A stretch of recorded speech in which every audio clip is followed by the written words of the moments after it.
Kolkata to Hyderabad জার্নিটা শুরু হলো ভোর রাত থেকে। ভোর 5:30টার সময় বাড়ি থেকে বেরিয়েছিলাম। বাড়ির বাইরে টোটো আগে থেকেই বলা ছিল। টোটো করে চলে আসলাম শেওড়াফুলি স্টেশনে। শীতকালের ভোর, তাই এখনও আলো ফোটেনি ঠিকঠাক। ট্রেনে করে চলে আসলাম হাওড়া স্টেশনে। তখন একটু একটু সকালটা হয়েছে, আলোটা ফুটেছে। হাওড়া স্টেশনের বাইরে থেকে একটু চা খেয়ে রিফ্রেশ হয়ে নিয়ে চলে গেলাম 21 নম্বর প্ল্যাটফর্মে। সেখানে আমাদের ট্রেনটা চলে এসেছিলো। এই ছিল জেনারেলের ভিড়।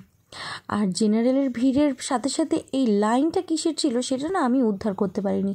যদি তোমরা জেনে থাকো তাহলে কমেন্ট করে অবশ্যই জানিও। যাই হোক, আমাদের ট্রেনটা ছিল ফলকনামা এক্সপ্রেস। এই ট্রেনে আমরা নামবো সেকেন্দ্রাবাদ জাংশনে। তো ট্রেনে উঠে বোর্ডিং হয়ে গেল। তারপরে মোটামুটি খাওয়া দাওয়া শুরু। সকালের ব্রেকফাস্টে একটু তেলে ভাজা খাওয়া হলো, সিঙ্গারা, ভেজিটেবিল এই। আর দুপুরের সোয়া এগ চিকেন চাও বাড়ি থেকে করে নিয়ে গেছিলাম, সেটা দিয়ে লাঞ্চ সারা হলো। মোটামুটি বিকেলটা বেশ ভালোই জমি গল্প করতে করতে কেটে গেল।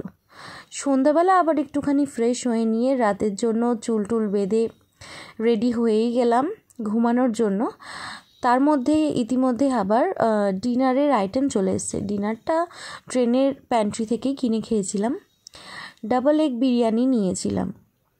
চুল টুল বেঁধে ফ্রেশ হয়ে নিয়ে ডিনারের প্যাকেটটা খুলে দেখলাম বিরিয়ানির নামে মোটামুটি একটা ওই মশলা মাখানো ফ্লেভার রাইস ছিল, তার উপর ডিম সাথে একটু গ্রেভি দিয়ে দেওয়া ছিল।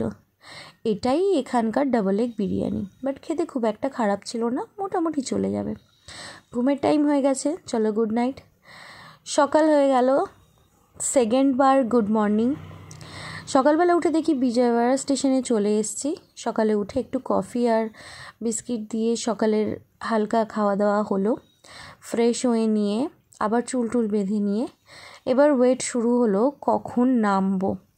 তার মধ্যে আবারও ব্রেকফাস্টের টাইম চলে আসলো। সো ব্রেকফাস্টে নিয়েছিলাম ব্রেড অমলেট, যেগুলো আলাদা আলাদা এসেছিলো সেগুলো একসাথে করে একটা স্যান্ডউইচ বানিয়ে খাওয়া দাওয়াটা করে নেওয়া হলো। আমাদের ট্রেন 3 ঘন্টা লেট ছিল, তো টাইম পাস করার জন্য একটা চিপসের প্যাকেট প্রায় শেষ করে দিলাম।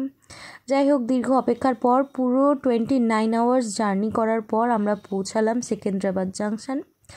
প্রচুর টায়ার্ড হয়ে গেছিলাম, তবুও খুব এক্সাইটেড লাগছিল।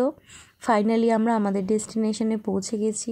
এখান থেকে অটো বুক করা হলো। অটো বুক করে যাওয়া হলো ফ্ল্যাটে। অ্যাকচুয়ালি আমরা এই মাসিমণির ফ্ল্যাটেই এসেছি। এখানে এনাদের বাড়ি রয়েছে, ফ্ল্যাট রয়েছে। তো হায়দ্রাবাদ ঘুরতে এসে এনার বাড়িতেই, এনার ফ্ল্যাটেই আর কি থাকাটা হচ্ছে। মোটামুটি 20 মিনিট মতন লেগেছে অটোতে। আমাদের একদমই ফ্ল্যাটের মধ্যেই নামালো। চলে আসলাম ফ্ল্যাটে। রওনা দিয়েছিলাম 16 তারিখ ভোর 5:30। হাওড়া থেকে ট্রেন ডিপার্ট করলো 16 তারিখ সকাল 8:30। আর সেকেন্দ্রাবাদ স্টেশনে এসে পৌঁছালাম 17 তারিখ দুপুর 1:30, যেটা আসার কথা ছিল 10:30টায়। ফাইনালি পৌঁছে গেছি। 3 ঘন্টা ট্রেন লেট, বিধ্বস্ত অবস্থা। So Kolkata to Hyderabad journey vlog এখানেই শেষ। নেক্সট ভিডিওতে ঘুরবো ফিরবো, দেখা হচ্ছে নেক্সট ভিডিওতে। Till then tata, bye by.